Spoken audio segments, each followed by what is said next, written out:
2024 সালের জুলাই অভ্যুত্থানের সময় ছাত্র জনতার বিক্ষোভে প্রাণঘাতী শক্তি প্রয়োগের নির্দেশ দিয়েছিলেন সাবেক প্রধানমন্ত্রী শেখ হাসিনা। এমনটাই উঠে এসেছে আল জাজিরার অনুসন্ধানী ইউনিট নতুন গোপন কল রেকর্ডে।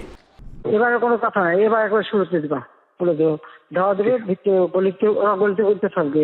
এখন শুরুতে ওই অল্প জমা থাকবে, করতে হবে। ছাত্র আন্দোলনের মুখ হয়ে ওঠা ছাত্র আবু সাইদের মৃত্যুকে কেন্দ্র করে ক্ষোভ ছড়িয়ে পড়ে। প্রামাণ্যচিত্রে দাবি করা হয় সরকার হুমকি ও ঘুষের মাধ্যমে ঘটনাটি ধামাচাপা দিতে চেয়েছিল। শেখ হাসিনার উপদেষ্টা সালমান এফ রহমান ফোনে আবু সাইদের ময়নাতদন্ত রিপোর্ট সংগ্রহে তৎপর ছিলেন।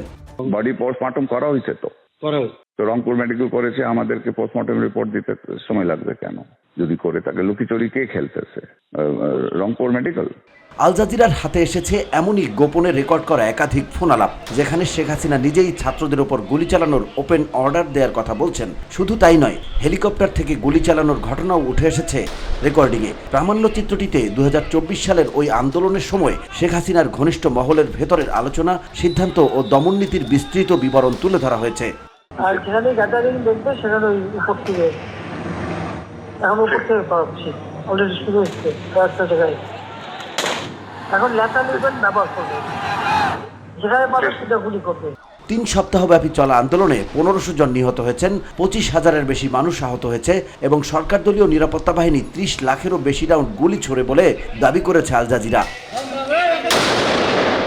প্রকাশিত একটি ফোনালাপে 18 জুলাই 2024 তারিখে শেখ হাসিনা ঢাকার দক্ষিণের সাবেক মেয়র শেখ ফজলে নূর তাপসকে বলেন, আমার নির্দেশ তো আগেই দেওয়া হয়ে গেছে, আমি তো পুরোপুরি ওপেন অর্ডার দিয়ে দিয়েছি, এখন ওরা মারবে, যেখানে পাবে সেখানে গুলি করবে।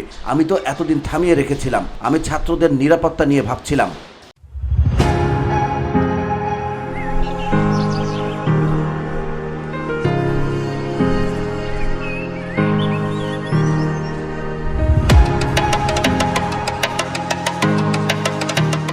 আল জাজিরার দাবি, তারা ফাঁস হওয়া গোপন নথিপত্রে দেখেছে কিভাবে শেখ হাসিনা সরকার ইন্টারনেট বন্ধ করে সহিংসতার ছবি বিশ্ববাসীর কাছ থেকে গোপন রেখেছিল। আল জাজিরাকে পাঠানো বিবৃতিতে আওয়ামী লীগ বলেছে, শেখ হাসিনা কখনো প্রাণঘাতী অস্ত্র ব্যবহারের নির্দেশ দেননি এবং 18 জুলাইয়ের রেকর্ডিংকে ভুয়া বলেছে তারা।